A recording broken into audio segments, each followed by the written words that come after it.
Emma Cottrell hasn't written for me since 2017, but she's still my favorite writer. Today, July 16th, is her 101st birthday. Her eyes give her fits now, so I doubt she'll write again, but the beloved matriarch of her family is doing quite well. Emma was the first woman in her family to graduate from college. She met her husband while working at an Army hospital in South Carolina, her home state. He was a U.S. Army Air Corps pilot recuperating from an injury suffered in the Philippines in early 1942. They married and she became a mother and a homemaker, roles she filled superbly for decades. When her children grew up, and after her husband passed away, she didn't retire. She joined the Peace Corps and helped build libraries in the Caribbean.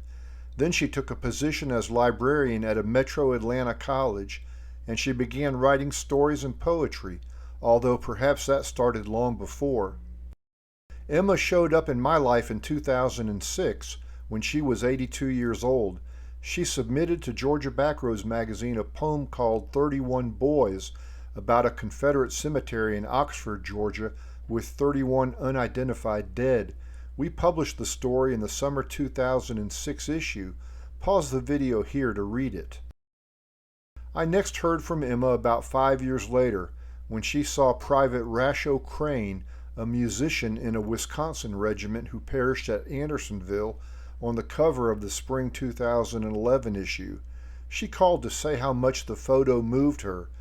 Offhand, I suggested that she drive to Andersonville National Cemetery, find Rasho Crane's grave, and write about it. She did.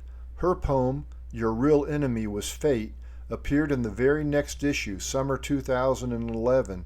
Pause here to read it.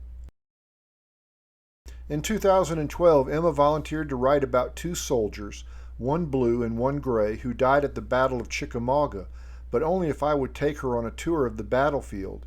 We did that on June 25, 2012, and that was the first time I met Emma.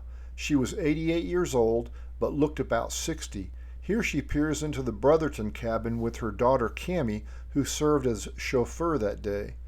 The moment I remember best is when Emma approached the monument marking the place where Union General William Lytle was killed. She asked if it would be appropriate to sit on the concrete base. I answered in the affirmative, feeling strongly that General Lytle would approve.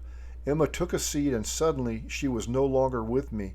Looking into her eyes, it was obvious that, for her, it was September 20th, 1863, and leaves cut by minie balls were falling around her as the general tumbled from his horse. Pause here to read her poetic tributes to General Lytle and Sergeant Richard Kirkland. 5 more years passed before I again saw Emma. On that occasion, in June 2017, she asked that I accompany her to Newachota State Historic Site. She was doing research for a story centered around the Cherokee people and their sad removal from the state. We also visited the Chief Van State Historic Site on that memorable day. Beyond contributing to the magazine, Emma has been an encourager and mentor to me for the past 15 years. She found things about my writing that pleased her greatly, and she found mistakes and lapses in good judgment and taste.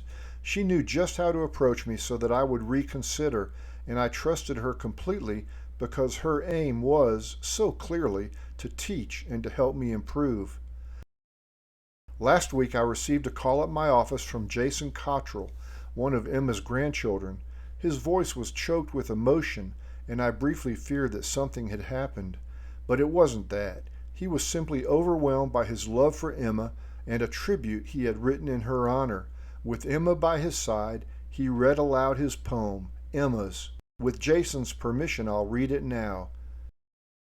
Emma's. Here in this place I am overcome with peace. All ailments slip away from me. I breathe deeply and joy fills my heart. From the echoes of past relatives, an overwhelming sense of pride rises. They live in me still today. The smell of home-cooked food and the sounds of music fill this space. Laughter reminds me how trivial my travels. Why did I ever leave? Here I truly am. Happy 101st birthday, Emma. All who know you love you. And thank you for watching this Georgia Backroads program.